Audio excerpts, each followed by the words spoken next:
Alors, on va faire un petit tour d'horizon du logiciel avec tous les éléments qui vont vous être utiles. Alors, comme tout à l'heure, je vous mentionnais, en ouvrant un nouveau projet, on a le premier onglet qui est déjà ouvert. Alors, s'il vient qu'à être fermé, pour le revoir, on appuie sur la petite bibliothèque ici. Alors, les autres onglets à côté nous permettent d'avoir des informations. Alors, comme je vous disais, il n'y a pas de papier, sauf que tout est déjà intégré dans le logiciel.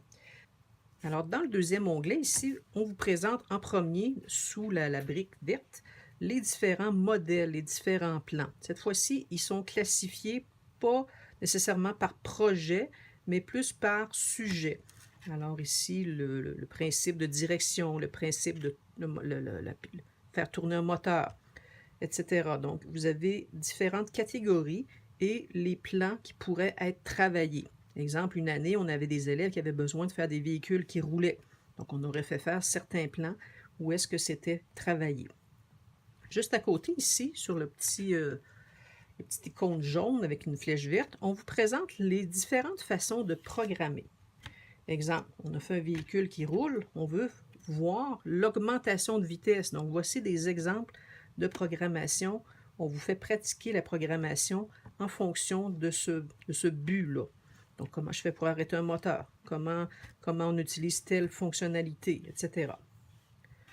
À côté, on a une fonction qui est intéressante, peut-être pas nécessairement utile dans un contexte scolaire, c'est qu'on peut, on peut faire des photos, des vidéos de ce qu'on a fait. Donc, vous voyez, j'ai accès à la caméra. Si je l'active, évidemment, je dis OK. Si je veux photographier ce que j'ai fait. Des fois, les enfants veulent conserver ce qu'ils ont fait. Alors ici, j'ai photo, j'ai vidéo, puis j'ai aussi programmation. Donc, si j'ai fait une programmation que je ne veux pas oublier, je vais pouvoir, à ce moment-là, l'indiquer. Donc, j'attends une seconde, je tourne par là. On a ici la bibliothèque, excusez, on a aussi ici différents outils pour prendre des notes. Voilà. Et enfin, le point d'interrogation très intéressant, c'est le guide. C'est vraiment le guide que si on l'avait imprimé, c'est vraiment ça qu'on aurait imprimé.